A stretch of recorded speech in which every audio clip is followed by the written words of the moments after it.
लोकाभिरामं रणरङ्गधीरं राजीवनेत्रं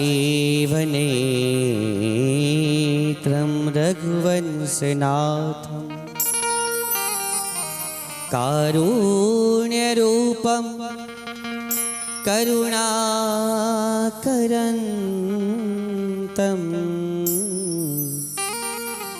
श्रीरामचन्द्रं शरणं प्रपद्ये। माता रामो मात पिता रामचन्द्र स्वामी रामो मत्सखा रामचन्द्र सर्वस्व में रामचन्द्रो दयालु हो नान्यं जाने नैव जानेन जाना। बोलो रामचंद्र भगवान की जय। करारविन्देन पदारविन्दं मुखारविन्दे विनिवेशयन्तं वटस्य पत्रस्य पुटे शयानं बालं मुकुन्दं मनसा स्मरामि। श्री कृष्ण गोविंद हरे मुरारी। हे नाथ नारायण वासुदेव जिह्वे पिबस्वा मृतमेतदेव।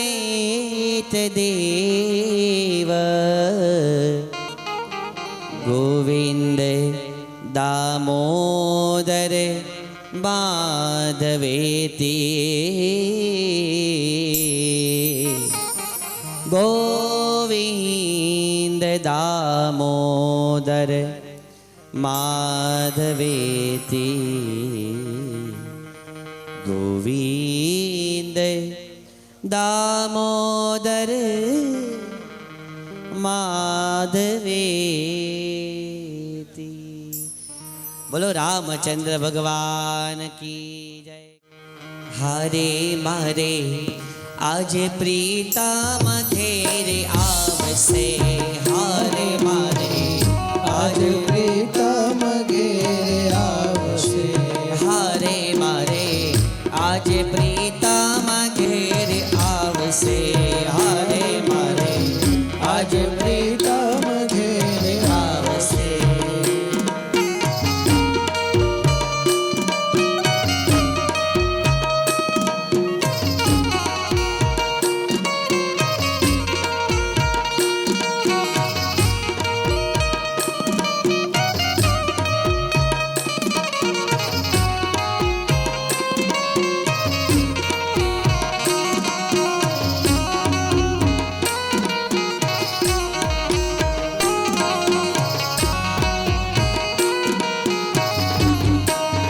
हरे एना સાથીડાને સાથે લાવશે।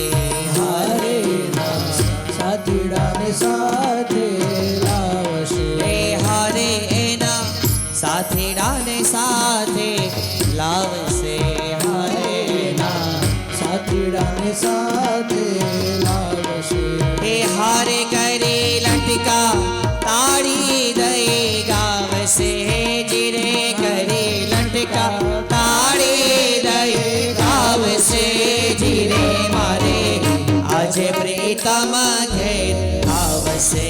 હારે મારે આજે પ્રીતમ ઘેર આવશે।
हारे रंगड़ानी तेरे लो वाड़से जीरे रंगड़ाने तेरे लो वाड़से जीरे मारे आज प्रीतम घेर आवसे हारे मारे आज प्रीतम घेरे आवશે ओ हारे मारे आज प्रीतम घेर आवसे हारे मारे आज प्रीतम घेर आवसे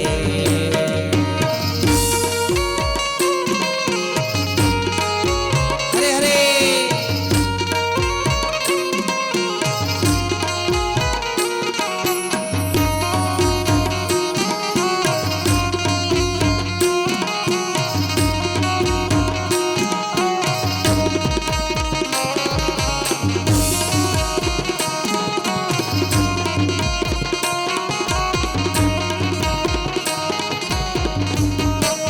हारे करे ख्याल अलौकिक खेल से हारे करे અલૌકિક ખેલ છે हे हारे करे ख्याल अलौकिक खेल से હારે કરી અલૌકિક ખેલ છે हे हारे माथे फुलडाना छोगला मेले से जीरे माथे फुलडाना छोगला મેલ છે ધીરે મારે आज प्रीतम घेर आवसे હારે મારે આજ પ્રીતમ ઘેરે આવશે हे जी हारे मारे आज प्रीतम घेर आवसे हारे मारे આજ પ્રીતમ घेर ઘેરે आवसे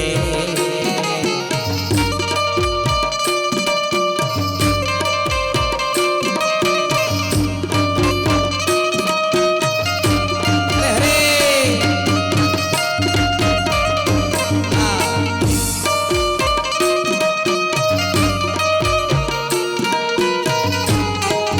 छेले मुझो हालानी मणियारो हे छेले मुझो परदेसी रे मणियारो हे मणियारो ते हालो हालो थई रियो ने मारो मणियारो ते मणियारो ते हालो हालो थई रियो ने मुझा दलेड़ा उदासी न होय रे छेल मुझो हाला रे मणियारो हे छेल मुझो हे परदेसी मणियारो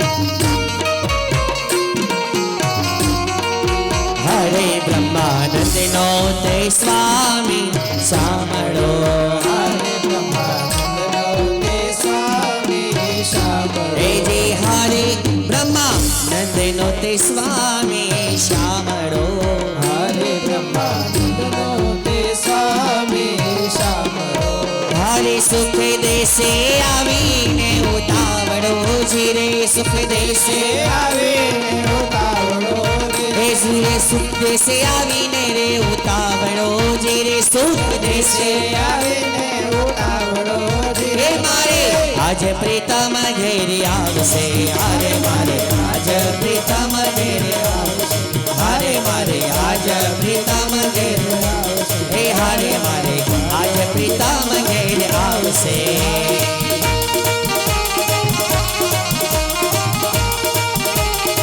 जय हो हरे भक्तो हरे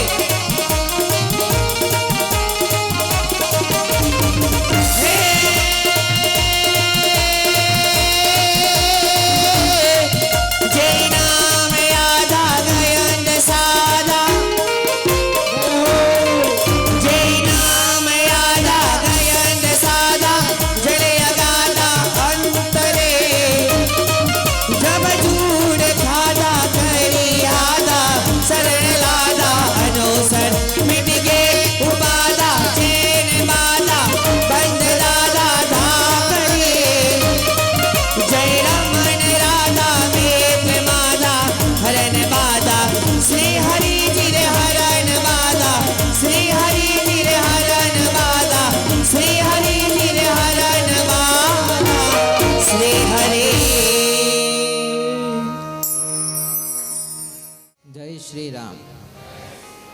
જય શ્રી કૃષ્ણ, જય માતાજી, હર હર મહાદેવ. કેવું છે? મજામાં? ગમે છે? ફાવે છે? તો રોકાઈ જજો.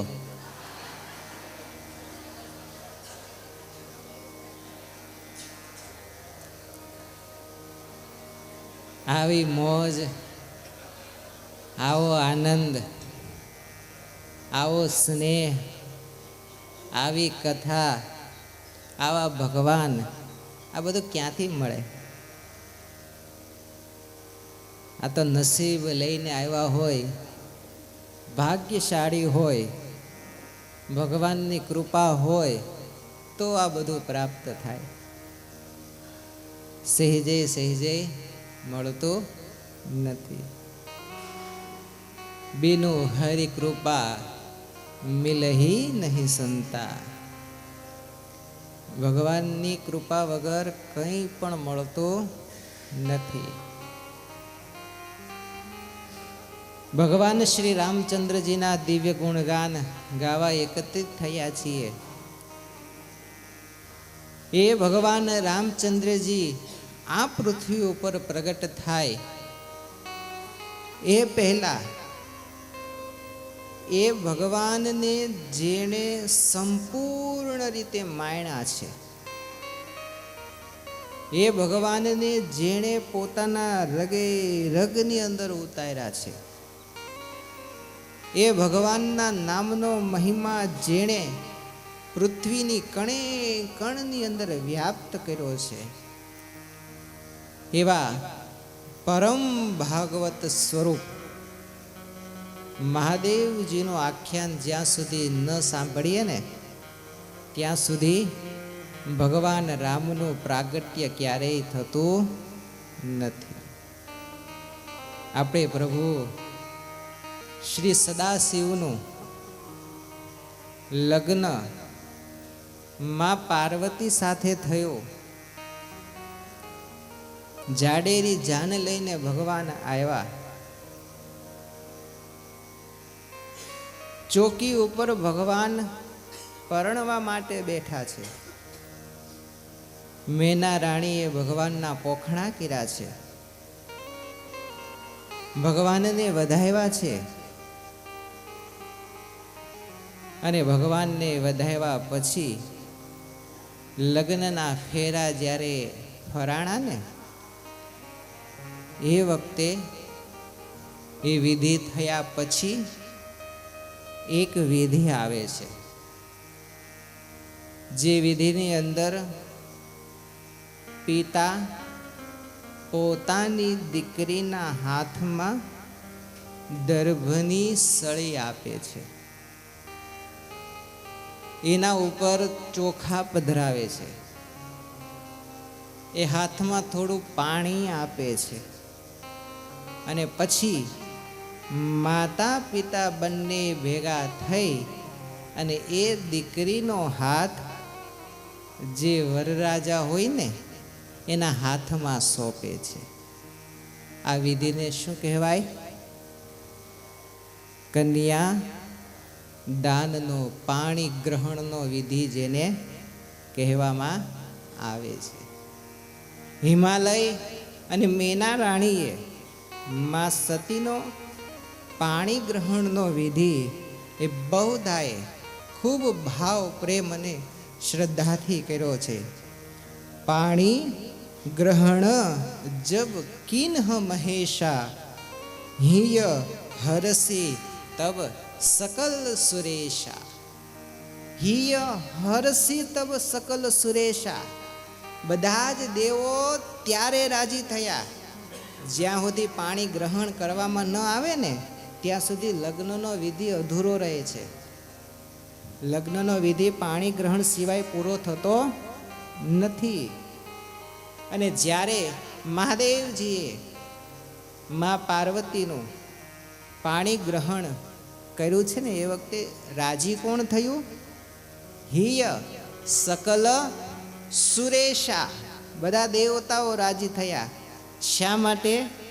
અત્યાર સુધી દેવતાઓના મનમાં પણ હતા કે મહાદેવજી વિતરાગી છે, વૈરાગી છે, એમનું કશું ઠેકાણું નથી, અડધી જાન મૂકીને પાછા જતા રહે તો શું થાય? તારકાસુરને મારવો કઠણ પડી જશે. એટલે બધાએ દુંદુભીના નાદ કર્યા, જય જયકાર કર્યો છે, અને બધા રાજી થયા છે કે હાસ, હવે જે પૃથ્વી પર ઘોર સંકટ વ્યાપ્યું છે ને તારકાસુરનું, એ સંકટમાંથી મુક્તિ મળશે. ભગવાન મહાદેવ અને સતીના માં પાર્વતીના દિવ્ય લગ્ન થયા છે. અને લગ્ન પછીની એક ઘડી જે લગભગ હરેક સ્ત્રીના પરિવાર માટે કપરી ક્ષણ હોય છે, જે ઘડીમાં સ્ત્રીના પરિવારના કોઈ પણ વ્યક્તિ હોય એને પણ એટલો સમય દુઃખનો આવે છે, જે સમય છે કન્યા વિદાયનો. માં સતીને વિદાય આપવા માટે, માં પાર્વતીને વિદાય આપવા માટે મેના રાણી, હિમાલય, એ બધા જ્યારે વિદાય આપી રહ્યા છે ને, મેના રાણીના આંખમાં તો આંસુ છે, પણ આજ પર્વતનો રાજા ધીરાજ, જેની જળ ભૂમિ ઉપર અનેક વૃક્ષો જેની છાતીને ખોદીને બહાર આવે છે, અરે જેના શરીર ઉપર અનેક ઋષિઓ, અનેક લોકો, અનેક માણસો પોતાના પગ મૂકી મૂકીને ચારેય બાજુ ફરે છે. કોઈને પણ પ્રહાર કરવો હોય તો પણ એની છાતી ઉપર પ્રહાર કરે છે, છતાં પણ જેની વજ્ર જેવી છાતી હોય ને, એ બાપ ક્યારેય પોતાની આંખમાંથી આંસુ ન પાડે.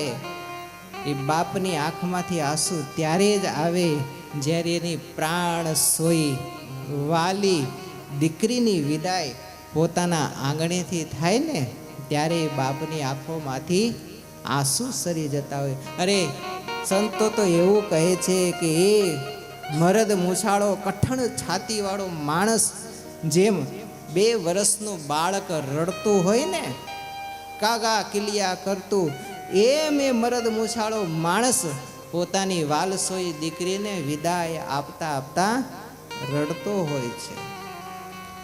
સવારે જ વાત થયેલી, સંસારમાં, પરિવારમાં બાપને ને દીકરીને જેટલું હેત હોય છે ને, એટલું હેત લગભગ બીજાના કોઈને ત્યાં દીકરીને કોઈ પ્રત્યે થતું નથી. દીકરી એટલે શું છે? અહીંથી કદાચ પોતાના બાપના ઘેરેથી સાસરે જાય, સાસરે મોટા બંગલાઓ હોય, ગાડીઓ હોય, નોકર ચાકરો હોય, પોતાના ઓરડામાં, પોતાના ઘરમાં સુખેથી રહેવાનું હોય. ઉનાળો હોય તો એસી હોય, શિયાળો હોય તો ગરમ હીટર હોય, ઘરની અંદર ચોમાસાનું એક પણ વરસાદનું બૂંદ જેના શરીર ઉપર ના પડી શકે એવી સુવિધાઓ કદાચ પોતાના સાસરાના ઘેરે હોય ને, છતાંય પણ એ વર્ષો વિતાવેલી દીકરી જ્યારે પોતાના બાપના ઘેરે આવે છે ને, કદાચ બાપના ઘેરે એ સુવિધા ન હોય, માથે છાપરું પાકું ન હોય, દિવાલો પાકી ન હોય, ચારેય બાજુ તપેલા મૂકીને પાણું ભેગું કરે વરસાદમાં, એવી પરિસ્થિતિ હોય ને, છતાં પણ જ્યારે દીકરી પોતાનું સાસરું છોડી અને પિયર પોતાના બાપના ઘેર આવે છે ને, ત્યારે એના શરીરમાં લોહી, શેર લોહી ચડી જાય છે અને આનંદિત થઈ જાય છે. આ દીકરી છે.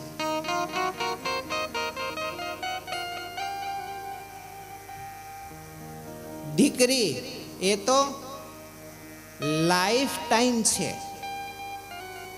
દીકરી લાઈફ ટાઈમ છે અને દીકરો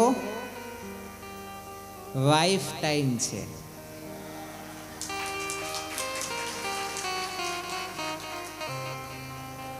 દીકરી અહીંથી પરણીને જશે ને તો પણ પોતાના સાસરે એ પોતાના પિયરના જ ગુણગાન ગાશે, પોતાના બાપના જ ગુણગાન ગાશે.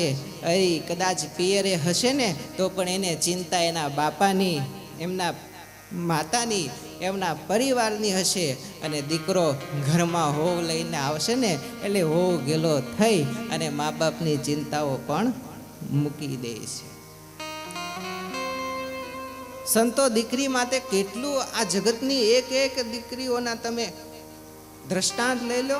અરે મા સીતાના વિવાહનો પ્રસંગ જ્યારે આવશે ને, એ મા સીતાના વિવાહ પ્રસંગ વખતે પણ જે મહારાજા જનક વૈદેહી છે, જેને કંઈ નથી લાગતું, મિથિલાયામ પ્રદીપ્તાયામ નમે દહ્યતિ કિંચન, મિથિલા નગરી સળગે છે. ઋષિઓ કહે છે જનક મહારાજા તમારી નગરી સળગે છે. ત્યારે જનક મહારાજા કહે કે મારી નગરી સળગે છે, મારું કશું એમાં સળગતું નથી. આ જનક મહારાજા છે જેણે પોતાના દેહને સર્વસ્વ માયાથી વિદેહ કરી નાખ્યો છે.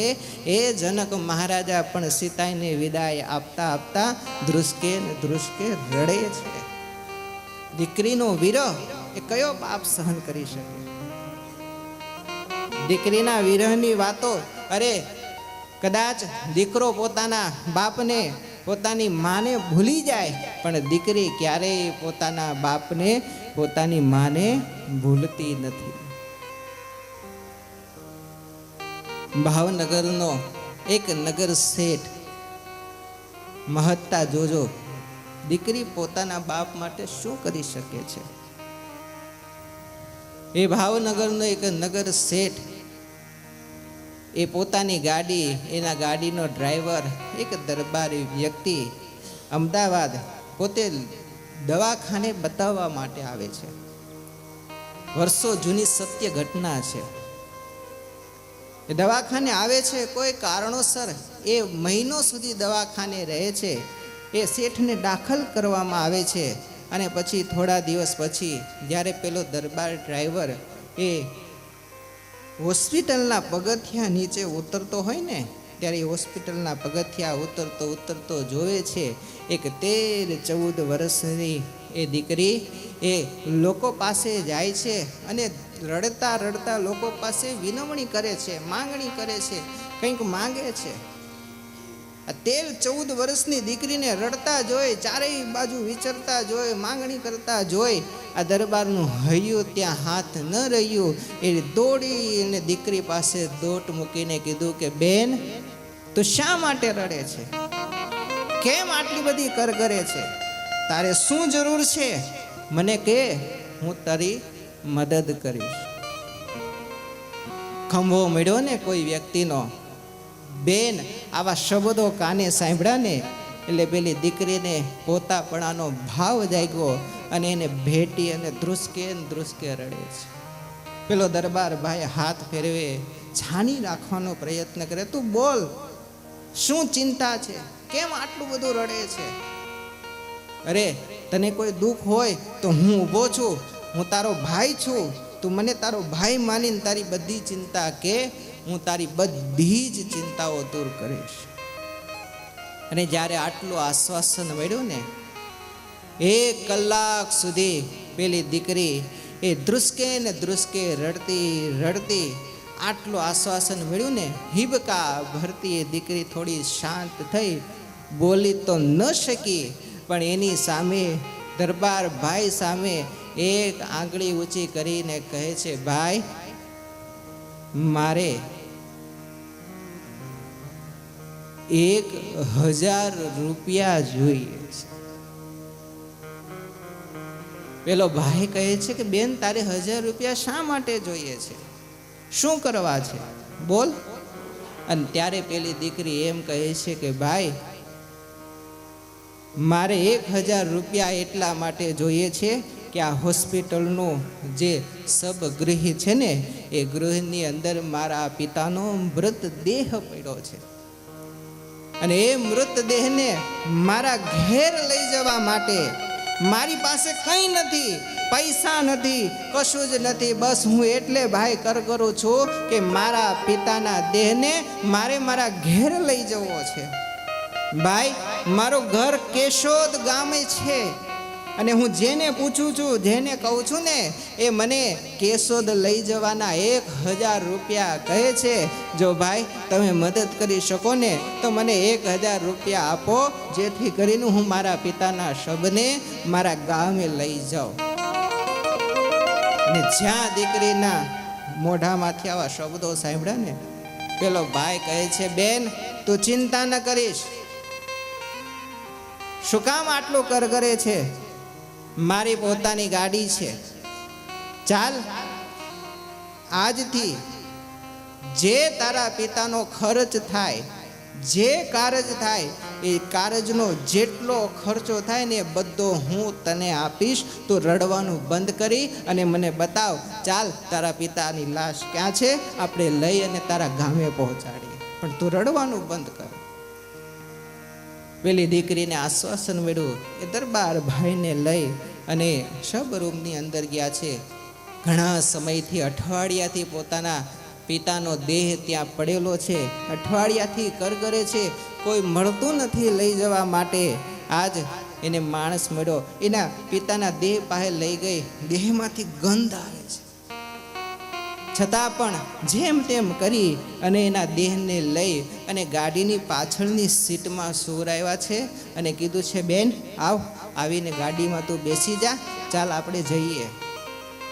એટલે જ્યાં પેલો ભાઈ ગાડીનો દરવાજો ખોલવા જાય ને, ત્યાં તો પેલી દીકરી છે એ આગળ ન બેસતા ગાડીની પાછળની સીટનો દરવાજો ખોલી અને પાછળ બેસવા જાય છે. ત્યારે પેલો દરબાર ભાઈ કહે છે, બેન તું પાછળ ન બેસીશ, કારણ ઘણા સમયથી તારા પિતાનો આ મૃતદેહ પડ્યો છે, એમાંથી ગંધ આવે છે, એમાંથી કીટાણુઓ, વિષાણુઓ બહાર નીકળતા હોય. તું જો એની પાસે બેસીશ ને તો એ કીટાણુઓ તને લાગશે, અને તને જ્યારે કીટાણુઓ લાગશે ને તું બીમાર પડીશ, તું માંદી પડીશ. માટે તું આગળ બેસી જા, તું પાછળ ન બેસીશ. અને ત્યારે પેલી દીકરીએ દરબાર ભાઈને જે જવાબ આપ્યો ને, એ જવાબ આજની તમામ દીકરીઓએ સંગરવા જેવો છે. એ કહે છે, ભાઈ હું જન્મીને, હું કેવી અભાગણી, હું જન્મી ત્યારથી જન્મતા વેત મારી માને હું બરખી ગઈ. જન્મતા વેત મારી માતાનું મૃત્યુ થયું. અરે મને મા અને પિતાનો પ્રેમ આપી પાળી પોસીને મારા બાપે મોટો કર્યો છે. હું પથારીએ સૂવું ત્યારે મને ઓસીકું નહીં, સદૈવને માટે મારા બાપનો ખોળો પ્રાપ્ત થયો છે. આજ એનો મૃતદેહ પડ્યો છે. જેણે આ જીવન મને પોતાનો ખોળો આપ્યો હોય, એ બાપને જો હું મરતી વેળાએ ખોળો ન આપું તો એ હું દીકરી કશા કામની નહીં. મારા બાપનું માથું હું મારા ખોળામાં રાખીને બેસીશ. ભાઈ તમે ચાલો, મને કંઈ નહીં થાય.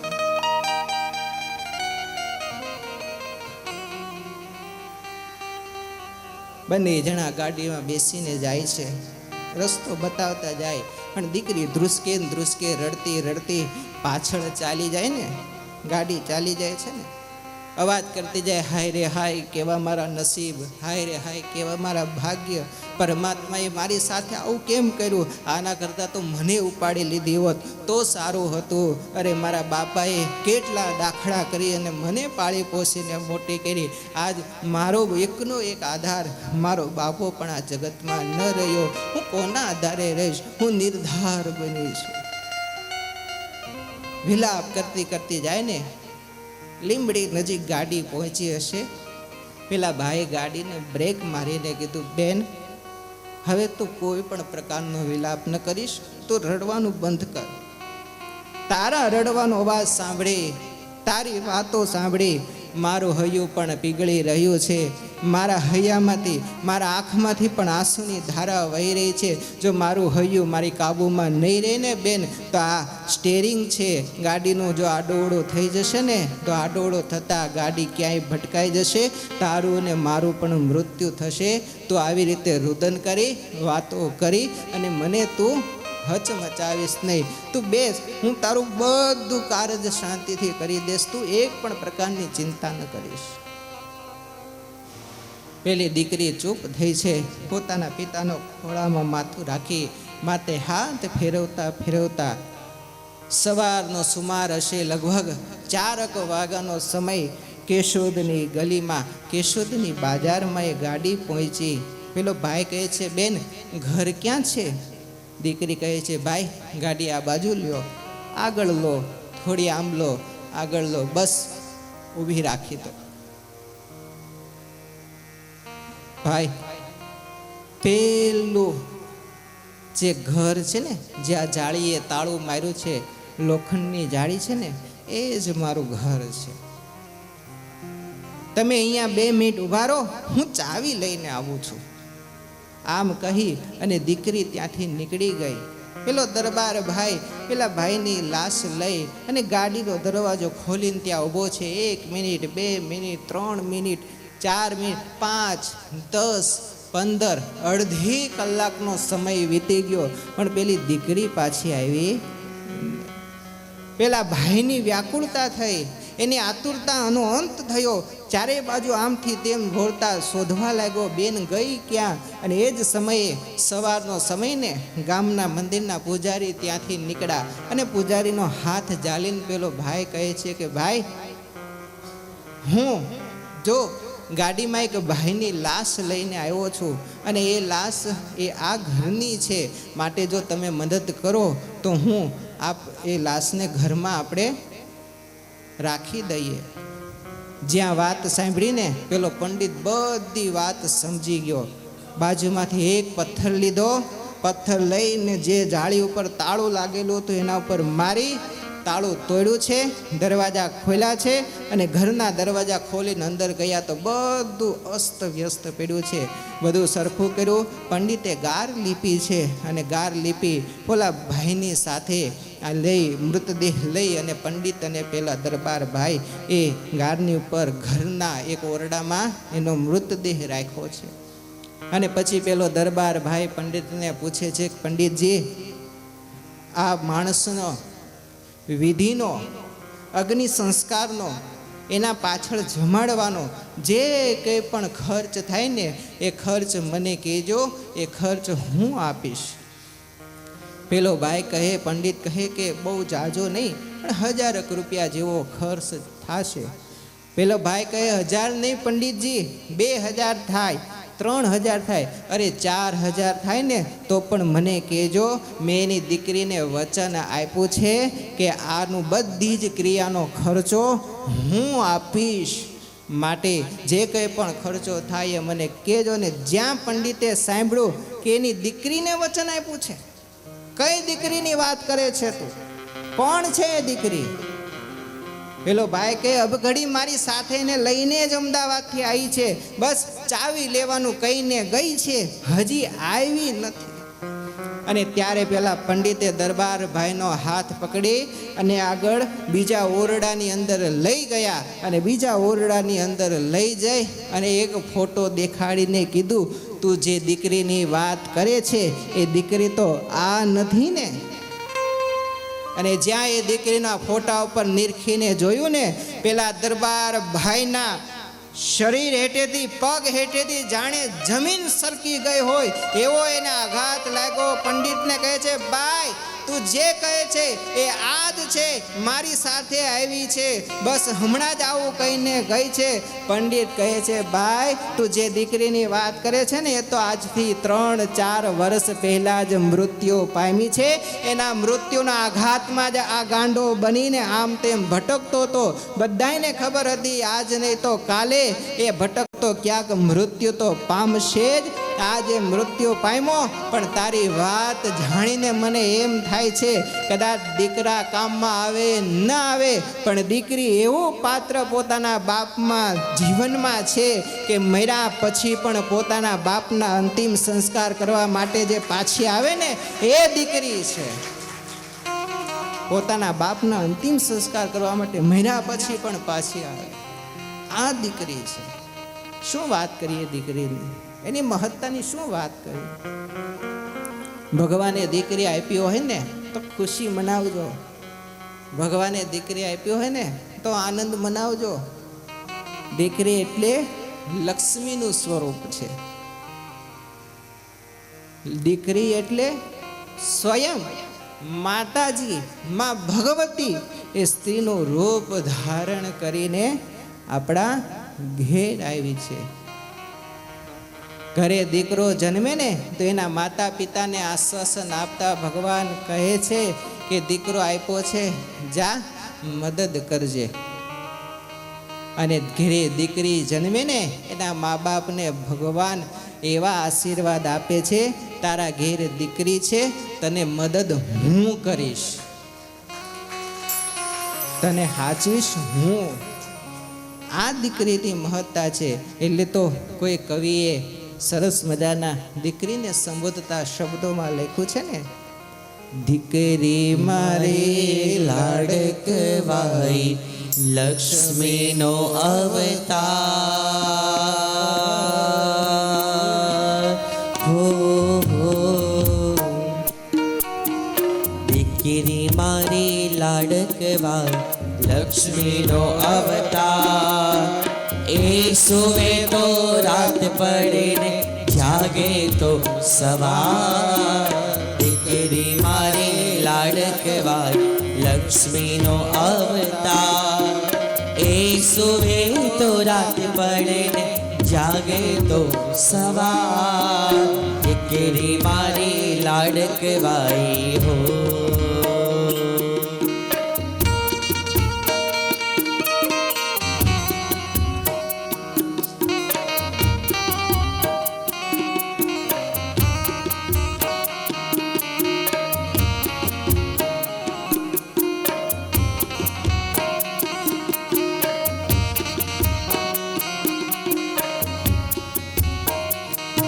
હે દીકરી તારા વાલનો દરિયો જીવન ભર છલકા. પામતા જીવન માત પિતાનું ધન્ય થઈ જા.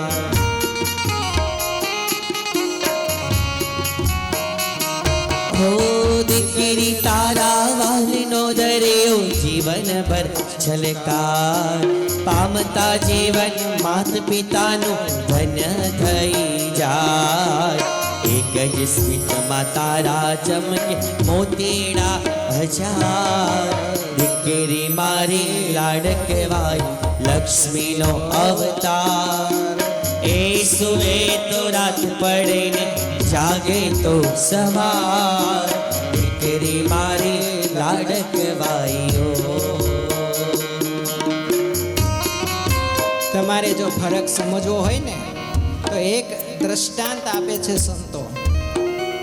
તમારા ઘરમાં દીકરો હોય અને દીકરી હોય, આ બંને હોય ને, તમે બજારમાંથી આવો અને બે ઢીંગલી રમવા માટે લઈને આવજો.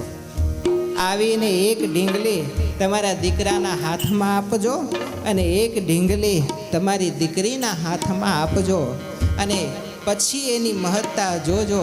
દીકરો બે ઘડી એ ઢીંગલી સાથે રમશે, એના પગ હાથ મોયડે તોડીને એક બાજુ નાખી દેશે. અને જ્યારે દીકરી છે ને એ ઢીંગલીને સજાવશે, એના વાળ ઓળશે, એના માથે ચૂંદડી ઓઢાડશે, એને સાડી પહેરાવશે અને સારી સ્ત્રીમાં એ ઢીંગલીને રૂપાંતર કરી અને તમારી પાસે લઈને આવશે કે દેખો બાપા, મેં ઢીંગલીને શણગારી છે. સર્જનહારનું પણ જે સર્જન કરી શકે ને એ સ્ત્રી છે, એ દીકરી છે.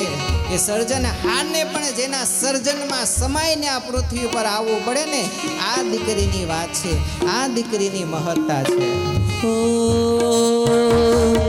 દીકલા સાથે રમતી ઢીંગલી જેવું મારું બા. રમતા થાકીને ભૂખ લાગે તો ઘેરે રાખું તૈયાર.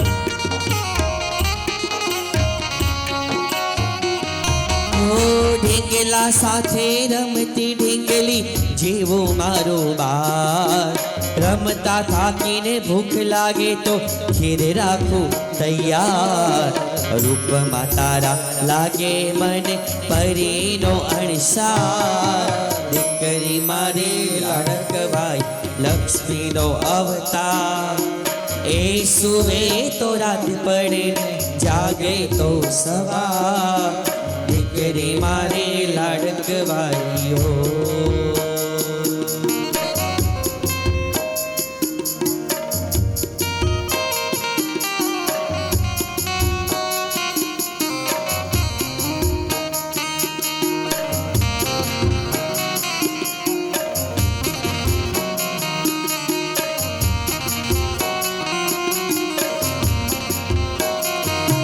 હે કાલી ઘેલી વાણીથી ઘર ઘૂઘરો થઈને ગુંજે, પાપા પગલી ચલાવતા બાપનું હૈયું ઝૂમે.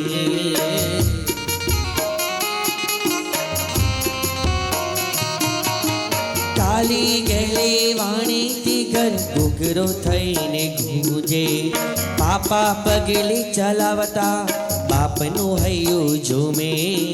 દીકરી તું તો માત પિતાનો સાચો છે આધાર, દીકરી મારી લાડકવાય લક્ષ્મીનો અવતાર. એ સુએ તો રાત પડે ને જાગે તો સવાર, દીકરી મારી લાડકવાઈ હો. હૈયાના ઝૂલે હેતની દોરી બાંધી તને ઝૂલાવું, હાલ રેડાની રેશમી રહી જાય તને હું ઓઢાડું.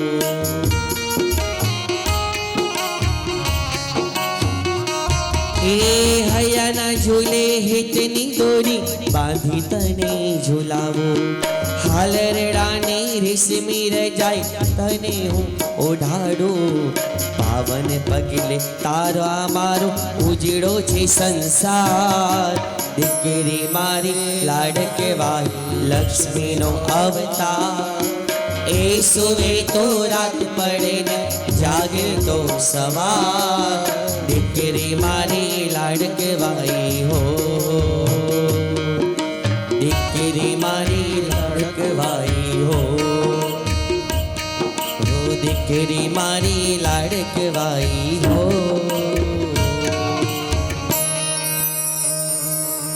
આવી દીકરીને વિદાય આપતા કયો બાપ ના રડી શકે? કયો બાપ એવો હોય કે જેની આંખોમાંથી આંસુ ન પડે? મેના રાણી અને હિમાલય પણ પોતાની દીકરી પાર્વતીને વિદાય આપતા ચોધાર આંસુએ રડે છે. ખાલી એને સાચવી, એને લાડકોડથી પાળવી એટલું જ નહીં, હરેક મા બાપની જવાબદારી એ પણ છે કે પોતાની દીકરીને યોગ્ય શિખામણ પણ આપવી, પોતાની દીકરીને એ સારા નરસાનો ફરક સમજાવવો, પોતાની દીકરીને આ સમાજનું વાસ્તવિક સ્વરૂપ દેખાડી અને એ સમાજ સામે લડતા શીખવાડવું. આ ફરજ પણ આપણી છે.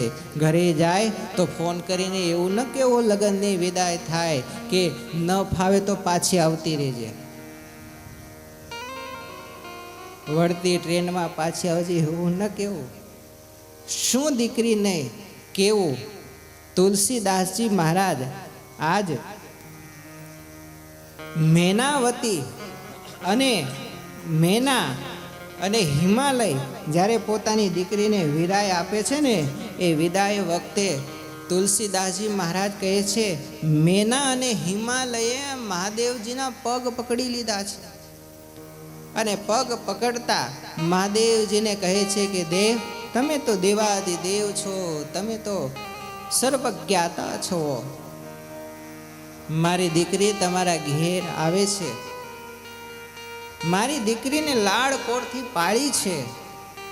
કદાચ એની ભૂલો થાય, કદાચ એનાથી કોઈ અપરાધ થાય તો એ તમારા પગલે છે, તમારું પાણી ગ્રહણ કર્યું છે. મારી દીકરીને નાદાન સમજી અને એની ભૂલો, એના અપરાધોને આપ ક્ષમા કરજો. અને પછી પોતાની દીકરી માં પાર્વતીને મેના રાણી એ સમજાવતા કહે છે, કરી હો સદા શંકર પદ પૂજા, કરે હો સદા શંકર પદ પૂજા. નારે ધર્મોપતિ દેવ ન દૂજા, નારે ધર્મોપતિ દેવ ન દૂજા.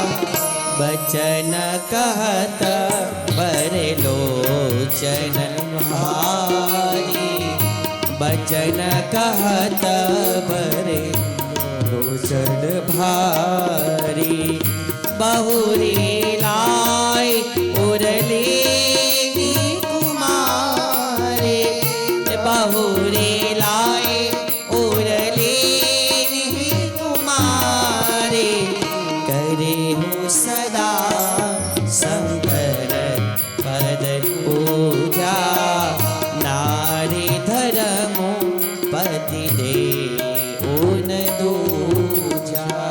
નારી ધર્મ, પત્નીનો ધર્મ શું છે? દેવું ન દૂજા. પોતાના પતિને દેવ સમાન માની અને એની પૂજા કરવી. પોતાના પતિના પગલે ચાલવું. આ જગતના જેટલા શાસ્ત્રો ખોડીને લાવજો, એ શાસ્ત્રના દ્રષ્ટાંત જોજો. જે પત્ની પોતાના પતિના પગના ઈશારે, જે પત્ની પોતાના પતિની માનમાં, જે પત્ની પોતાના પતિની આજ્ઞામાં નથી રહીને, એની આ જગતમાં ક્યારેય સારી દશા થઈ નથી. અને જે નારી પોતાના પતિના યોગમાં, જે નારી પોતાના પતિના વચનમાં, જે નારીએ પોતાના પતિને ભગવાન માનીને સેવા છે ને, એ નારીને જગત પતિવ્રતા સન્નારી બનાવી અને પૂજે છે, એ આ શાસ્ત્ર બતાવે છે. એટલે મેના રાણી કહે છે કે પાર્વતી, શંકર સાથે વિદાય આપીએ છીએ, પણ ધ્યાન રાખજે, શંકર ભગવાન સદા મહાદેવ છે ને દેવ સમજી એના પગલે પગલે ચાલજે. કદાચ તારા પાછલા જન્મની જે કંઈ પણ ભૂલો હોય એ દેવ યોગે કરી, અનાયાસે કરી, જગતના રૂડાને માટે ક્યારેક અપમાન કરી નાખ્યું, ક્યારેક એની આજ્ઞા ન માની, પણ હવે આ બીજો જન્મ મળ્યો છે ને, ફરી તને શંકર પતિના સ્વરૂપમાં મળ્યા છે ને, તો હવે એના પગલે પગલે તું ચાલ છે. વિદાય આપી છે. વિદાય આપી મહાદેવ અને મા પાર્વતી કૈલાસ ઉપર ગયા છે. 1000 વર્ષ સુધી દિવ્ય વિચરણ કર્યું છે. અને 1000 વર્ષ સુધી દિવ્ય વિચરણ કરતા દેવતાઓના મનમાં સંશય થયો કે ફરી જો આ કથામાં લાગી જશે, ફરી જો આ ભજનમાં લાગી જશે ને, તો આ જેટલો દાખલો કર્યો છે એ બધો પાછો એળે જશે. એટલે પછી એકવાર મા પાર્વતી મહાદેવજીથી થોડા દૂર હશે ને, એ જ વખતે બધા દેવતાઓ મહાદેવજી પાસે આવીને કહે છે કે મહાદેવજી, આ લગ્ન કરાયા, આટલો બધો દાખલો કર્યો, આ દાખલો એના માટે છે, તારકાસુરના અસુરનો પ્રભાવ વધતો ને વધતો જાય છે, એને મારવાનો કંઈક ઉપાય કરો. તમે કંઈક રજોગુણ શરીરમાં લાવી અને સંસાર માંડીને પુત્ર ઉત્પન્ન કરો, જેનાથી આ તારકાસુરનો વધ થાય. મહાદેવજી કહે છે કે પુત્ર ઉત્પન્ન કરવું છે? કોણ છે આ જગતની અંદર જે મારા રેતસને જાલી શકે, જે મારા રેતસને ગ્રહણ કરી શકે? અને એમ જ કહેતા ક્રોધે રહેલા મહાદેવજીએ પોતાના શરીરમાંથી પોતાના શુક્ર રેતસનો પ્રવાહ વહાઈ દીધો છે. અને એ પ્રવાહ વહાવતા આજ અગ્નિદેવને દેવતાઓએ કીધું છે કે તમે સર્વદેવના સાક્ષી છો, તમે જેને ઝીલી શકો એમ છો. મહાદેવ અગ્નિનું સ્વરૂપ છે, અને અગ્નિના સ્વરૂપના રેતસને કોઈ ઝીલી શકે તો એક અગ્નિ જ છે, માટે તમે એને ઝીલો. અગ્નિ કુંડે આમાંથી અગ્નિ પ્રગટ થઈ અને મહાદેવના રેતસને ઝીલું છે. પણ બન્યું છે એવું કે દેવતાઓને આપણે જે કંઈ પણ પહોંચાડવું હોય ને, તો એ અગ્નિમાં સમર્પિત કરવું પડે. એટલે અગ્નિમાં જે આહુતિઓ આપીએ છીએ ને બધા દેવતાઓની, એ જેટલા દેવતાઓ આ જગતની અંદર છે ને, એ બધા દેવતાઓને એનો કૃપા પ્રસાદ પ્રાપ્ત થાય છે. અગ્નિ એ દેવતાઓનું મુખ છે. જે જે તમે એમાં મૂકો, તમારે ઇન્દ્રદેવનો યજ્ઞ કરવો હોય તો યજ્ઞ પ્રગટાવવો પડે, તમારે બ્રહ્માજીને રાજી કરવા હોય તો યજ્ઞ પ્રગટાવવો પડે, તમારે શિવજીને રાજી કરવા હોય તો દશાંશ હોમ યજ્ઞ પ્રગટાવવો પડે, અરે તમારે નારાયણને રાજી કરવા હોય તો પણ યજ્ઞ પ્રગટાવવો પડે, ઘરનું વાસ્તુ કરવું હોય તો પણ યજ્ઞ પ્રગટાવવો પડે. ગમે તે કાર્ય કરો, એના કેન્દ્રમાં મુખ્ય કોણ છે? યજ્ઞ નારાયણ છે.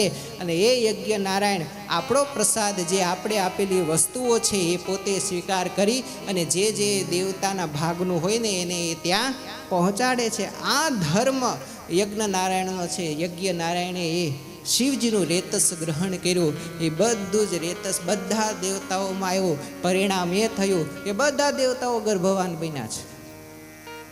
માં પાર્વતીને ખ્યાલ આવ્યો. માં પાર્વતીએ દેવતાઓને કીધું કે મારા ભાગનું મારું કર્મ, મારા થકી જે પુત્ર થવાનો હતો એ પુત્રનો મારા પરિશ્રમનું મારું કર્મ તમે તમારા શિરે લઈ લીધું. માટે જાઓ, તમને બધાને શ્રાપ આપું છું, ક્યારેય તમારી પત્ની થકી કોઈને દીકરો થશે નહીં. એટલે આજ સુધી દેવતાઓના ક્યારેય કોઈ દીકરાઓ ક્યાંય બતાવવામાં આવ્યા નથી. દેવતાઓના કોઈ દીકરાઓ નથી. માં સતીનો, માં ભવાનીનો શ્રાપ છે. પછી બધા દેવતાઓ મહાદેવજી પાસે આવીને કહે છે, પ્રભુ હવે શું કરવું? આ તો ગર્ભ રહી ગયો. ભગવાન કે ઉલટ હી, મોઢામાંથી બહાર કાઢો, એને ઉલટી કરી નાખો.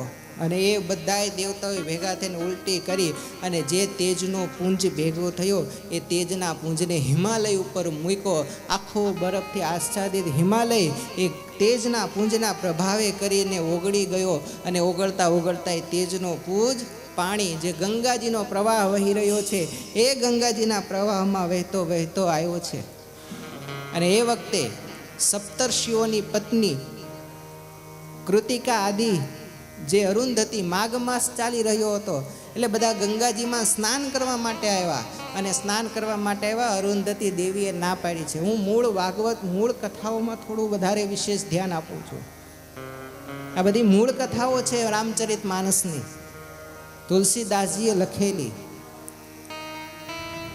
એ વહેતું વહેતું રેતસ એ તેજનો પુંજ જે આવ્યો ને, અરુંધતીએ ના પાડી છે, બેન આજે નાવા ન જશો. છતાં પણ એ કૃતિકા સહિત 6 સપ્તર્ષિઓની જે પત્ની છે એ નાહવા માટે ગયા. અને નાહવા માટે જતા એ જે રેતસનો પુંજ એ 6 બહેનોના શરીરમાં, એના ઉદરમાં ઉતરો. અને એ 6 બહેનો ગર્ભવતી બની છે. ઋષિઓએ કીધું કે અમારા વિના તમે ગર્ભવતી બન્યા છો, માટે આ યોગ્ય નથી, આને પાછું તમે મૂકો. અને એ લોકોએ ફરી પાછું ઉલટીથી એ રેતસને, એ તેજને બહાર કાઢ્યું છે. અને તેજને બહાર કાઢીને પાછું હિમાલય ઉપર મૂકવામાં આવ્યું છે. અને ફરી એ વહેતું વહેતું દર્ભના મોટા એક ત્રાસ, આપણે હુંડલો કહીએ ને, એવા હુંડલા જેવો દર્ભનો ગોટો હશે, એના ઉપર એ રેતસ એ આવ્યું છે. અને દીકરા રૂપે એ રેતસમાંથી એક બાળકનું સ્વરૂપ પ્રગટ્યું છે. અને બાળકનું સ્વરૂપ પ્રગટ્યું એ ફરી એ જ ગંગા કિનારે આવીને ઊભા રહ્યા. પેલી કૃતિકા આદિ 6 સપ્તર્ષિઓની પત્ની એ ફરી નાવા આવ્યા. અને બાળકના રડવાનો અવાજ મનમાં સંભળાણો.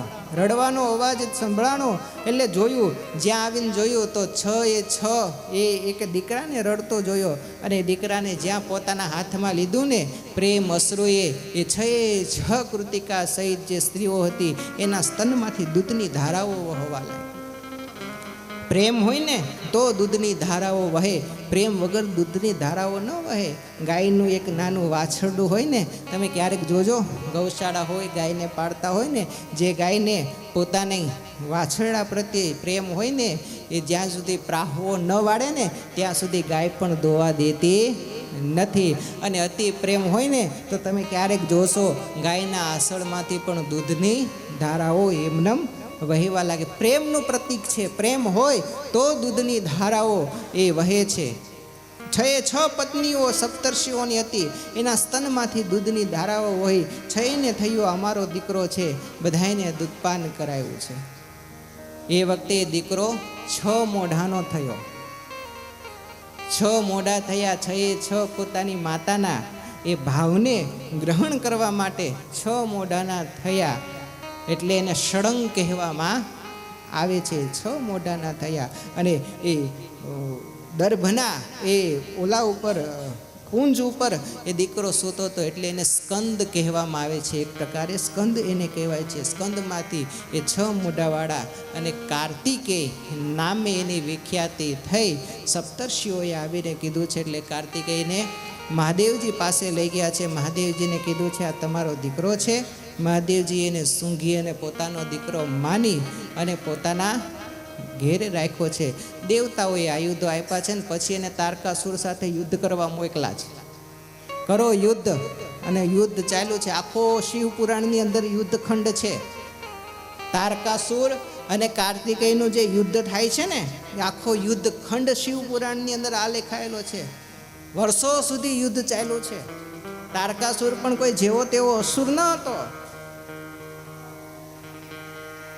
વ્રજાંગ જેનો પિતા છે, જેણે આ સૃષ્ટિને પોતાના નિયમનમાં રાખી હતી, દેવતાઓને કેદ કરી અને વ્રજાંગ લઈ રહ્યો ત્યારે બ્રહ્માજીએ કીધું કે તું ચિંતા ન કરીશ, તું દેવતાઓને છોડી દે, પણ હું તારા ઘરે એવો દીકરો આપીશ ને જે તારાથી પણ 10 ગણો બળવાન હશે, તારાથી પણ વધારે પુણ્યશાળી તાકાતવાળો હશે, એવો દીકરો હું તને આપીશ.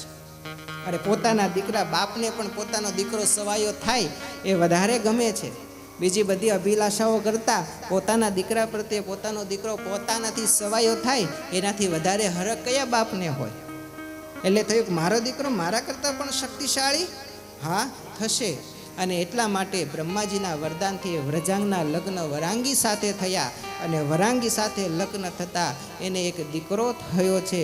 જે દીકરાના જન્મ થતાં ચારેય બાજુ હાહાકારનો અવાજ આવ્યો. હાહા હો હો, પહાડો ગાજવા લાગ્યા, વાદળો કડકડવા લાગ્યા અને આકાશમાં જે તારા રહેલા હતા એ તારાઓ ખરવા લાગ્યા. એ તારાઓ ખરતા જોયા ને એટલે પછી એ દીકરાનું નામ રાખ્યું છે તારકાસુર. તારક એનું નામ રાખ્યું છે, જેના જન્મથી તારાઓ ખેર્યા છે એટલે એને તારક કહેવાય છે. અસુર છે એટલે તારકાસુર. એ તારકાસુર છે જેણે તપસ્યા કરી છે હજારો વર્ષો સુધી. કેવી તપસ્યા કરી? ફળ ફૂલ કાંદ મધ ખાવાનું બંધ કરી દીધું. ઝાડવામાં ઊંધો ટીંગાય, પગ બાંધી ઝાડવે ઊંધો ટીંગાય, નીચે યજ્ઞનો ધુમાડો કરે ને એ ધુમાડો એ ગ્રહણ કરી અને ભોજન જેવો એ ધુમાડાનું પાન કરી અને એણે 60,000 વર્ષ સુધી તપ કર્યું છે. એટલા વર્ષ સુધી તપ કર્યું ને ત્યારે એ તારકાસુર શક્તિશાળી બન્યો. એણે આખી પૃથ્વી પર હાહાકાર મચાવ્યો. એને મારવા માટે વિચાર તો કરો, માં સતી અને મહાદેવજીએ શું શું સહન કર્યું છે. માં સતીની કથા આપણે સાંભળી. શા માટે માં સતીએ એક વક્તાનો અપરાધ કર્યો? શા માટે માં સતીએ અગસ્ત્ય મુનિને પ્રણામ નથી કર્યા? અરે શા માટે માં સતીએ પોતાના પતિ મહાદેવની વાતનો ઇનકાર કરી નાખ્યો છે? એટલું નહીં, જગતમાં વિચરણ કરતા દેવાદિદેવ પર બ્રહ્મ મર્યાદા પુરુષોત્તમ નારાયણ વિચરણ કરે છે ને એની લીલામાં પણ શંકા કરી અને દુઃખ વેઠું છે એ સતીએ. શા માટે? આ જગતના કલ્યાણને અર્થે ને, જગતના હિતને અર્થે ને, પણ છતાંય જુઓ તો ખરા, જે પુત્ર માટે આ દેહનો ત્યાગ કર્યો ને તો પણ એ સતીના શું નસીબ, શું એ પાર્વતીના ભાગ હશે, કે શું એવો દોષ હશે, શું એનો અપરાધ હશે કે ફરી જન્મ થયો છતાં પણ એના કુખે તો દીકરાનો જન્મ ના જ થયો. આ પરિકલ્પના, આ તમે સતીનો પરિત્યાગ તો જુઓ. આ સતીની વાત છે, આ મા પાર્વતીની વાત છે. પણ આપણે એ કથાઓ સાંભળતા એમ કહીએ સતીએ આનું અપમાન કરી નાખ્યું, સતીએ આને ન માન્યા, સતીએ પિતાની વાત ન, સતીએ પોતાના પતિની વાત ન માની, સતી ભગવાન રામની પરીક્ષા લેવા ગયા. શા માટે ગયા એ તો થોડો વિચાર કરો. છતાં પણ દુઃખ મળ્યું છે, સુખ નથી. છતાં પણ દીકરો નથી થયો એનું દુઃખ છે. પાછું મહાદેવજીએ પોતાના પત્નીનો પરિત્યાગ કરવો પડ્યો. એ મહાદેવજીએ શું શું પોતાના જીવનમાં સહ્યું છે? પોતાનો પત્નીનો પરિત્યાગ કરવો પડ્યો. અરે પત્નીનો પરિત્યાગ કરતા કરતા મહાદેવજીએ વર્ષો સુધી સાધનાઓ કરવી પડી. આ દેહને પોતાના પતિમાં સતીમાં જે આસક્તિ હતી, આસક્તિથી છોડાવવા માટે, એ પ્રેમથી છોડાવવા માટે વર્ષો સુધી સાધનાઓ મહાદેવજીને કરવી પડી છે. શું એ મહાદેવજીનો પરિત્યાગ નથી? શું એ મહાદેવજીના જીવનનો દુઃખદ ઘટનાઓનો વળાંક નથી? આપણે જાણીએ મહાદેવજી શું છે, પણ ક્યારેક આ મહાદેવજી મા પાર્વતીના આ જીવનમાં આવી રીતે થોડી અલગ દ્રષ્ટિએ ડોક્યું કરીને તો જોજો. આ દેવાદિદેવ મહાદેવ આશુતોષ જેને શા માટે આપણે કહીએ છીએ, વૃષકેતુ શા માટે એને કહીએ છીએ? આ જગત માટે જેણે પોતાના પરિવારની, પોતાના સંસારની, પોતાની પત્નીની પણ ચિંતા, અરે પોતાના દેહની પણ ચિંતા જેણે નથી કરી, એ મહાદેવ છે. જેને પોતાની જીભ ઉપર રામ રામ રામ રામ રામ રામ રામ નામનું રટણ કરી અને પોતાનો આયખો વિતાવી રહ્યા છે, એ મહાદેવ છે. એ મહાદેવ હોય ને ત્યારે જ એને આ પાર્વતી જેવા એવા પત્ની મળે કે પોતાનું સર્વસ્વની ચિંતા કર્યા વગર પણ જે કરી છૂટવું પડે ને જગતના કલ્યાણ માટે એ બધું કરી છૂટવાની તૈયારી હોય ને, એટલે જ એને કહે છે જગત જનની માં ભવાની. એટલે જગત જનની છે, જગતના હિતના માટે કેટલો બધો પરિત્યાગ કરેલો છે. થોડા આ રીતે ડોક્યું પણ એના જીવનમાં કરવું. તારકાસુરના વધ થયા પછી માં પાર્વતી અને મહાદેવજી એ કૈલાસ ઉપર એકવાર બેઠા છે, અને કૈલાસ ઉપર બેઠતા મહાદેવજી અને માં પાર્વતીજી એ ચર્ચાઓ કરે છે. એ વખતે માં પાર્વતીજી મહાદેવજીને કહે છે કે કૃપાનાથ, મારા મનની અંદર એક પ્રશ્ન છે.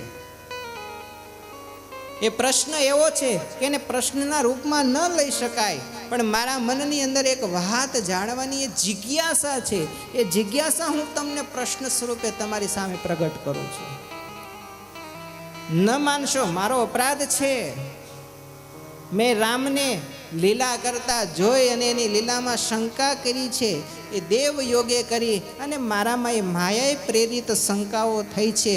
મેં તમારા વચનમાં વિશ્વાસ નથી રાખ્યો, એ પણ દેવ યોગે કરીને રાખ્યો છે. પણ પ્રભુ, હું આજ તમારી આગળ દીન થઈ પોકાર કરીને કહું છું કે પ્રભુ, તમે જે રામ રામ રામ રામ નામની રટણા કરો છો ને, એ રામનું ચરિત્ર મારે જાણવું છે. એ રામ કોણ છે? એ રામ કેવા છે? દશરથના પુત્ર રામ, અયોધ્યાના નરેશ રામ, સીતાની શોધમાં ભટકતા રામ, કે સબરીની મનોકામનાઓ પૂર્ણ કરતા રામ? એ રામ કોણ છે? કેવા છે?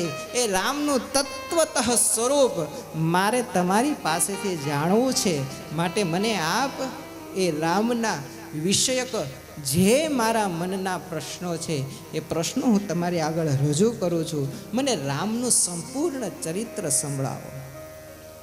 અને ત્યારે મહાદેવજીએ જ્યારે સતીનો આવો પ્રશ્ન સાંભળ્યો ને, મનોમન હર્ષિત થયા છે. અને મનોમન હર્ષિત થતા મહાદેવજીએ આજ સતી આગળ જે ભગવાન રામચંદ્રજીના જીવન ચરિત્રની વાત છે, એ વાતને પ્રગટ કરી છે. દેવી, તમારા જેવો જગતમાં કોઈ ઉપકારી નથી. આ જગતના હિતને માટે તમે જે પ્રશ્ન કર્યો છે ને, એ પ્રશ્ન સમસ્ત જગતના કલ્યાણનો પ્રશ્ન છે. તમારા એક મનની સંશયો શંકાઓને દૂર કરવા માટેનો નથી, જગતના કલ્યાણનો પ્રશ્ન છે. અરે દેવી, શું વાત કરીએ? રામના ચરિત્રો સાંભળો ને, તો એ રામના ચરિત્રથી, એ રામના ભજનથી શરીરમાં, આ દેહમાં રહેલા મોહ, શોક, માયા, ઈર્ષા, આ બધા દુર્ગુણોનો પણ સહેજે સહેજે નાશ થઈ જાય. ખાલી રામના ચરિત્ર નહીં, રામનું નામ લો ને, તો એ નામનો પણ એટલો પ્રભાવ છે કે નામથી પણ આ બધા દુર્ગુણો દૂર થઈ જાય છે. અરે, રામના ચરિત્રની શું વાત કરો? જે રામના ચરિત્ર દેવી આ કાનથી નથી સાંભળતા ને, એ કાનને તુલસીદાસજીએ કીધું છે. કેવા કીધા છે? હરિગ્રહ. હરિગ્રહ એટલે સર્પના દર જેવા. કેમ સર્પના દર જ કીધા? આ દર તો છે, પણ શા માટે સર્પનું દર? સર્પ ક્યારેય પોતાનું દર પોતાના હાથે નથી બનાવતો, એ કોકના દરમાં જ ઘૂસ મારે છે. માટે એવું કહે છે કે જો આ સર્પના દર એટલે છે કે ભગવાને આ દર આપ્યું છે ને, જો એમાં તમારા ભગવત સ્વરૂપે સંકીર્તન ભગવત સ્વરૂપે ચરિત્ર, ભગવત સ્વરૂપે વાત નહીં નાખો ને તો આ જગતની સર્પ સ્વરૂપી જે પંચાયતો છે ને, જે ખોટી વાતો છે ને, કોઈ કાન ભંભેરણી કરે છે ને, એ તમારી ભંભેરણી કરીને આ કાનથી એ વાતો નાખી તમારા હૃદયમાં ઉદ્વેગ ઊભો કરી અને તમારા સંસારને છિન્ન ભિન્ન કરી નાખશે. માટે આ કાનને સદૈવ ભગવાનની કથા વાર્તા સાંભળવામાં રત રાખજો. આ ભાવ તુલસીદાસજી મહારાજનો છે. અરે દેવી, જે આ આંખેથી ભગવાનનું દર્શન નથી કરતો ને, એની આંખ સુંદર રળિયામણી હોય પણ કેના જેવી છે? તો કે મયુર પંખ જેવી છે. મયુર પંખ એટલે મોરના પીછા હોય ને, દેખાવે સુંદર હોય. અરે એના કલરની ભાત જોઈને તમને એમ થઈ જાય, આ હા હા, શું પ્રભુની કલાકૃતિ છે. એના મધ્યમાં પણ એક આંખ હોય, પણ શું એ સાચી છે? દેખાવે સુંદર છે પણ એનાથી જોઈ શકાતું નથી, એ કામની નથી. એમ જેની આંખમાં ભગવાનનું સ્વરૂપ નથી ને, જે આંખે ભગવાનના સ્વરૂપના દર્શન નથી કરતા ને, કદાચ એની આંખ નયન રમ્ય હોય, મધુરી હોય, સુંદર લાગતી હોય, છતાં પણ કેના જેવી છે? મોર પંખ જેવી ખોટી છે. અરે જેનું મસ્તક ભગવાનના ચરણોમાં નથી નમતું ને, એ ખોપડી, એ મસ્તક નથી. એક એક અંગોની વાત મહાદેવજી આ સતીને સમજાવતા રોમની અંદર હર્ષ વ્યાપો છે. મહાદેવજી કહે છે, સતી, મારા મનની ઈચ્છાઓ તમે આજ પ્રગટ કરાવી રહ્યા છો. જે પ્રભુનું સ્મરણ કરું છું ને, મારા મહદ ભાગ્ય છે કે એ પ્રભુની કથા કહેવાનો મને આજ તમે એક સદ મોકો આપ્યો છે. એ પ્રભુના ગુણગાન ગાવાની વાત તમે આજ કરી છે. અને જ્યાં આટલો ભગવાનના નામનો જ મહિમા સાંભળ્યો ને, ભગવાનના સ્વરૂપનો જ મહિમા સાંભળ્યો ને, એટલે સતીએ પૂછ્યું કે પ્રભુ, તો આવા પરમ કૃપાળુ પરમાત્મા, આવા ભગવાન શ્રીનાથ જો જગતની અંદર આટલું વિચરણ કરીને જગતના કલ્યાણને અર્થે આવું કરતા હોય, તો પ્રભુ એણે આ ધરતી ઉપર મનુષ્ય અવતાર શા માટે લીધો? એમના મનુષ્ય અવતારનું પ્રયોજન શું હતું? એમના મનુષ્ય અવતારનું કારણ શું હતું? આ મારે જાણવું છે. જરા તમે મને ભગવાનના મનુષ્ય જન્મનું કારણ બતાવશો? ત્યારે મહાદેવજી કહે છે, ભગવાનના જન્મનું બહુ કોઈ કારણ હોતું નથી. અવિચળ કૃપા, અરે ભક્તના પ્રેમને આધીન થઈ જબ જબ હોય ધર્મ કી હાનિ, જ્યારે ધર્મની હાનિ થાય ને, ત્યારે ભગવાન આ પૃથ્વી ઉપર જન્મ ધારણ કરતા હોય છે. ગીતાજીનો પણ મત છે ને, યદા હિ ધર્મસ્ય ગ્લાનિર્ભવતિ ભારત અભ્યુત્થાનમ ધર્મસ્ય તદાત્માનમ સૃજામ્યહમ પરિત્રાણાય સાધૂનામ વિનાશાય ચ દુષ્કૃતામ ધર્મ સંસ્થાપનાર્થાય સંભવામી યુગે યુગે.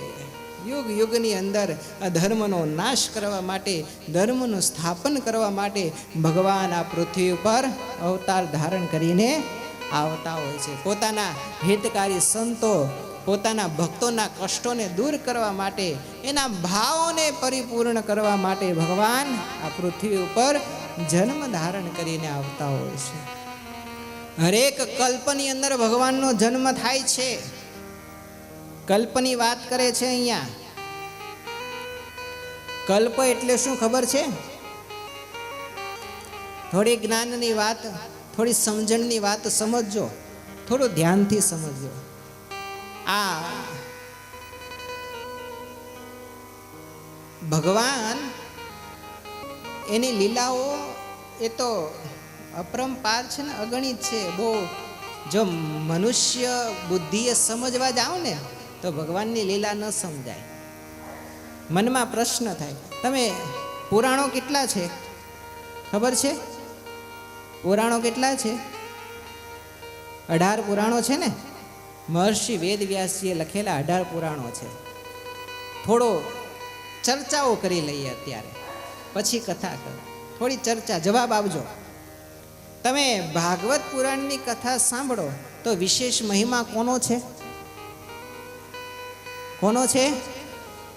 ભગવાન કૃષ્ણ પરમાત્મા. આ જગતના અધિષ્ઠાતા કોણ થાય? કોણ છે? ભગવાન કૃષ્ણ પરમાત્મા. ભાગવતની કથા વાંચો તો આ સમજણમાં આવે ને. હવે શિવ પુરાણ લો.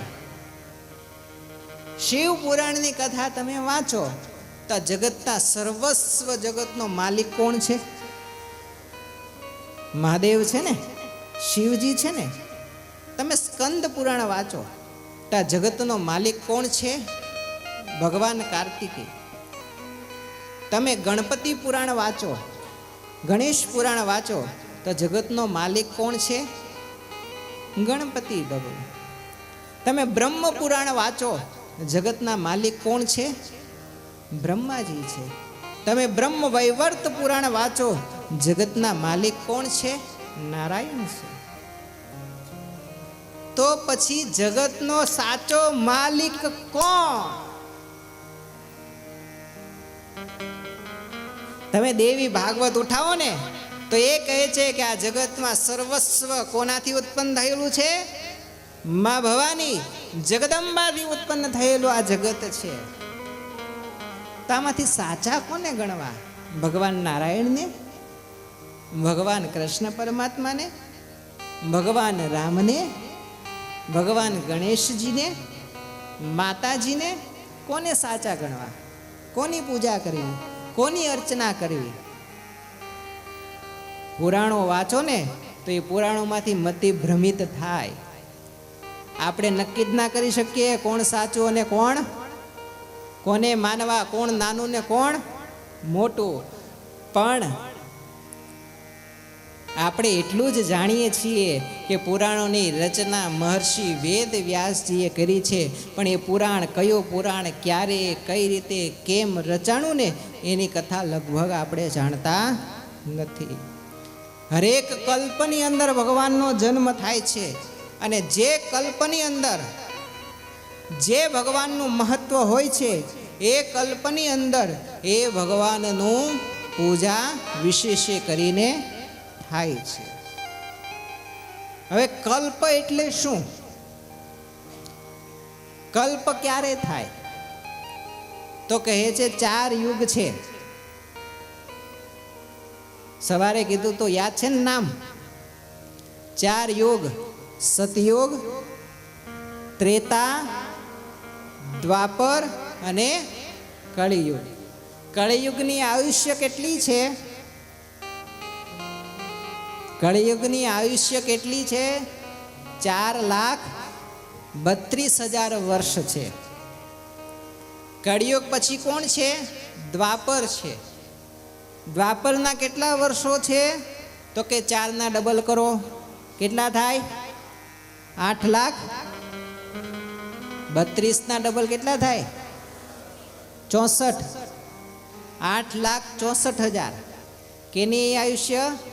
દ્વાપરની. પછી આવે છે ત્રેતા. ત્રેતાની કેટલી છે? તો 4,32 ના 3 કરો, 4,32 ને 3 વખત ગુણો, 8,64 માં 4,32 ઉમેરો, કેટલા થયા? 12,96,000. એ કોની આયુષ્ય છે? ત્રેતાની. અરે પછી આવે છે સતયુગ. તો સતયુગની આયુષ્ય કેટલી? તો કે 4,32 ને 4 વખત ગુણો, 4 વખત ગુણો 4,32 ને, કેટલા થયા?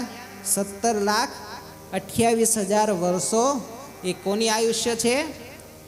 સતયુગની. કળિયુગ, દ્વાપર, ત્રેતા અને સતયુગ, આ ચારેયની આયુષ્ય ભેગી કરો એટલે 43,20,000 વર્ષ થાય. આને એક ચોકડી કહેવાય.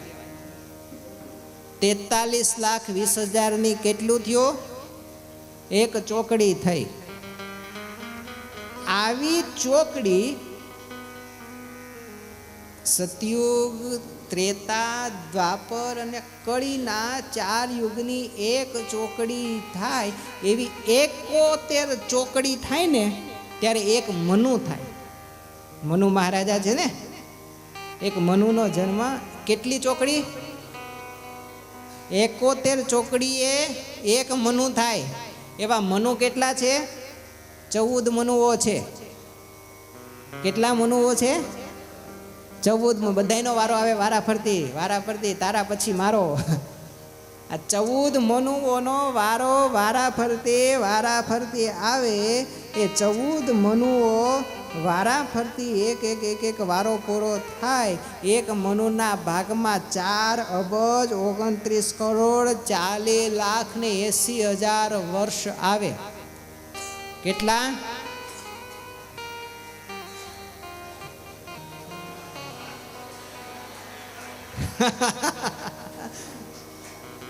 ચાર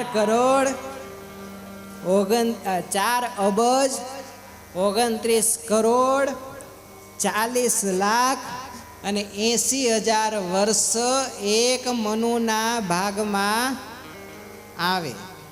એવા એ મનુ, એનો અવતાર, એ 14 મનુ એ પૂરા થાય ને, વારા ફરતી એ 14 મનુના વર્ષો પૂરા થાય ત્યારે એક કલ્પ થાય. હવે એ કલ્પના વર્ષની ગણના કરો. આ તો બહુ વધારે થઈ ગયું કે કેલ્ક્યુલેટરના આંકડા પૂરા થઈ જાય. થઈ શકે ગણના? એક કલ્પ થાય. એ કલ્પની અંદર, એ વર્ષોની અંદર ભગવાનનો જન્મ થાય. એક કલ્પની અંદર બધા જ ભગવાન વારા ફરતી જન્મી જાય. એ કલ્પના, એવા પાછા કલ્પ કેટલા છે? 33 કલ્પો છે. કેટલા? બધાયનો વારા ફરતી વારો આવે. એમાં પણ એ 33 કલ્પોમાં અત્યારે જે કલ્પ ચાલી રહ્યું છે કયું છે ખબર છે? તમે પૂજામાં બેઠા છો, બ્રાહ્મણ સંકલ્પ કરાવે છે. એ સંકલ્પ કરાવતા હોય તો એ બોલતા હોય, ખબર છે? ઓમ વિષ્ણો શ્રીમદ ભગવતો મહાપુરુષસ્ય વિષ્ણો રાખ્યયા પ્રવર્તમાનસ્ય અદ્ય બ્રહ્મણો દ્વિતીય પરાર્ધે શ્રી શ્વેતવારાહ કલ્પે. આ કલ્પ કયો ચાલે છે? શ્રી શ્વેતવારાહ કલ્પ ચાલે છે. અને આ કલ્પની અંદર મહત્તા કોની છે? તો કે ભગવાન નારાયણની. ભગવાન નારાયણનું વર્ચસ્વ આ જગત ઉપર અત્યારે કલ્પના આધારે હોય છે. એટલે તમે જગતમાં દ્રષ્ટિ કરો ને તો બહુદાએ ભગવાન નારાયણના, કૃષ્ણ પ્રભુને માનનારા, રામ પ્રભુને માનનારા, સ્વામિનારાયણ ભગવાનને માનનારા ભક્તોની સંખ્યા વધારે હશે. શ્વેતવારાહ કલ્પ છે ને, એટલે બહુદાએ ભગવાન નારાયણના જેટલા અવતારો છે ને, એ નારાયણના અવતારો રૂપે રહેલા ભગવાનને માનનારા ભક્તોની સંખ્યા આ કલ્પમાં વધારે હોય. એટલે આ કલ્પના મુખ્ય કોણ થયા? ભગવાન નારાયણ. આવો નવો કલ્પ છે બીજો, જેનું નામ છે મહાકાલ કલ્પ. એ મહાકાલ કલ્પની અંદર વર્ચસ્વ કોનું હોય? શિવજીનું હોય. ત્યારે સર્વથી અધિક કોણ હોય? શિવજી હોય. અને એ વખતે શિવજીને ધ્યાનમાં રાખી અને શિવ પુરાણ રચાણું હોય. એટલે એમાં મુખ્ય કોણ હોય છે? શિવજી.